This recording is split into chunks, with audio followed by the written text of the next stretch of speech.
Hola, ¿qué tal niños y niñas? Sean todos bienvenidos a esta semana número 32, en la cual estamos revisando las actividades del proyecto mensual número 6, semana 2, y el día de hoy vamos a revisar la actividad número 3. Pero antes, vamos a recordar cuál es el nombre de este proyecto mensual número 6, que es Ecuador, mi mayor riqueza. Recordemos también que este proyecto se compone de 5 semanas y estamos revisando las actividades que corresponden a la semana número 2. Hay culturas, costumbres y tradiciones diversas en mi país. Y hemos llegado a la actividad 3, Conquistadores Españoles, actividad que corresponde a la materia de estudios sociales. Y vamos a empezar. La conquista española, que se produjo fundamentalmente en el sur de América del Norte, Centro y Suramérica, significó para los pueblos que habitaban estos territorios una transformación de su cultura y su forma de vida. En consecuencia, la pérdida de saberes culturales, científicos, tecnológicos y lingüísticos. El mestizaje, producto de la dominación, ocasionó una realidad cultural distinta. La mayor parte de la población de las Américas es mestiza y esta realidad cultural se distingue por la expresión de ideas, costumbres, religiosidad y uso en particular de la lengua. Ahora, lee sobre la sociedad colonial en el texto integrado de Estudios Sociales del Ministerio de Educación del sexto grado de Educación General Básica Media, páginas 19 y 20. Vamos a leer. La sociedad colonial. La sociedad en la colonia era jerarquizada y diferenciada a la población por su origen étnico. En el sector privilegiado estaban los funcionarios españoles de las instituciones coloniales, los encomenderos y clero, así como los criollos que eran hijos de españoles nacidos en América. Más abajo en la escala social estaban los profesionales y pequeños comerciantes. Le seguía la plebe, la mayor parte de la población urbana, constituida por un grupo multiétnico en el que se incluía a los hijos de los españoles e indígenas, llamados mestizos. Este grupo tenía a cargo labores artesanales y agrícolas. Debajo de ellos estaban los indígenas. Tenían leyes especiales y estaban vinculados con el trabajo comunitarios en las minas, encomiendas y talleres de tejido, llamados obrajes. Vivían en pueblos y comunidades propias. A pesar de no ser los más numerosos, la base de la pirámide social la ocuparon las personas esclavizadas que fueron traídos después de la conquista a la fuerza desde África para trabajar en toda América, como veremos más adelante. Y aquí tenemos las clases sociales, ¿sí? Esta es la pirámide social que existía en la colonia. Podemos darnos cuenta que hasta abajo se encontraban los africanos y sus descendientes, ¿sí? Las personas que eran esclavizadas.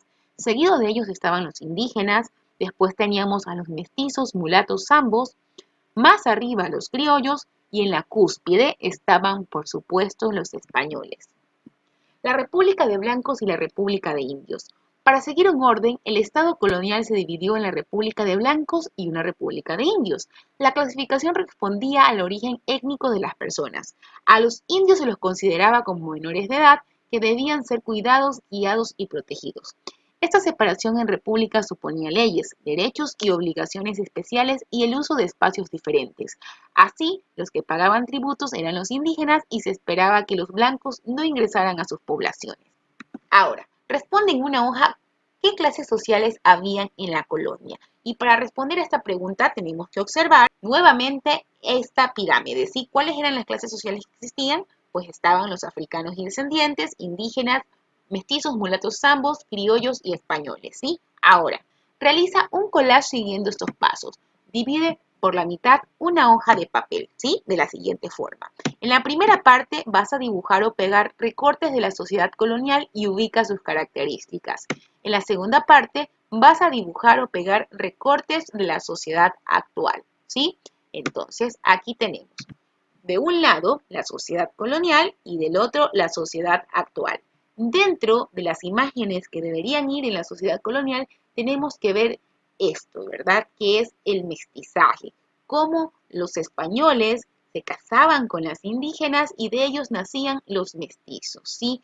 Podemos ver también cómo los indígenas y negros trabajaban muy fuertemente en los campos. También podemos ver cómo los españoles maltrataban a nuestros indígenas, ¿sí? Nos damos cuenta que en la época de la colonia era el español quien gozaba de privilegios, al igual que el clero y la Iglesia Católica. Además, en la época colonial, las mujeres no teníamos ni voz ni voto, ¿sí? Solamente servíamos para estar en casa, para ser sirvientas, para criar a hijos, ¿sí? Sin embargo, en esta sociedad actual, tanto hombres como mujeres gozamos de los mismos derechos, los mismos privilegios podemos educarnos y ser los profesionales que deseamos, ¿sí?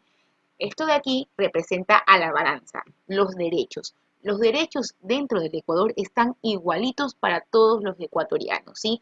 Para el que es negro, blanco, mestizo, gordo, flaco, alto, pequeño, todos exactamente, todos los ecuatorianos tenemos la misma constitución y las leyes son igualitarias para todos, ¿sí? Nos damos cuenta también que las estructuras han cambiado, ¿verdad? Aquí podemos ver el Malecón 2000 y si nos damos cuenta en la época de la colonia no existía ese tipo de infraestructura, sino que es actual. Y finalmente podemos ver a las mujeres incursionando en la política, siendo voz y parte de la vida política del país, cosa que no sucedía en la sociedad colonial porque, como les acababa de indicar, únicamente era gobernada por hombres españoles. ¿Sí? Perfecto. Ahora, responde en una hoja o en tu cuaderno la siguiente pregunta. ¿Por qué es importante aceptar, respetar y coexistir con las diversas culturas del Ecuador? Pues bien, debido a que las diferentes culturas en el Ecuador nos identifica como ecuatorianos, nos recuerda de nuestros orígenes y nos permite aceptar que todos somos diferentes, pero que gozamos de los mismos derechos sin importar el color de su piel o las creencias que estos posean, ¿sí? Entonces, esta es la importancia, por qué tenemos que aceptar, respetar y coexistir con las diversas culturas del Ecuador, porque finalmente nosotros descendemos de ellos, solamente que estos pueblos no han perdido sus costumbres, ¿sí? Y nosotros, con el paso del tiempo, nuestros antepasados fueron perdiendo las costumbres hasta la actualidad, ¿sí? Mientras tanto, las pocas comunidades ancestrales que existen en el Ecuador han guardado estas costumbres, ¿sí? Perfecto. Ahora, vamos a revisar el resumen para esta actividad número 3. En primer lugar, lee el texto propuesto por la ficha pedagógica. En segundo lugar, responde en una hoja. ¿Qué clases sociales había en la colonia? Tercero, realiza un collage. Sigue los pasos propuestos por la ficha pedagógica. Cuarto, responde en una hoja en tu cuaderno. ¿Por qué es importante aceptar, respetar y coexistir con las diversas culturas del Ecuador? Recuerda guardar todas las actividades en tu portafolio. Y esto ha sido todo por el día de hoy, niñas y niños. Acabamos de revisar la actividad número 3 de este proyecto mensual número 6, semana 2, que es construir mi proyecto de vida. Si este video te ha gustado, dale me gusta y suscríbete al canal. Un abrazo muy fuerte para todos ustedes.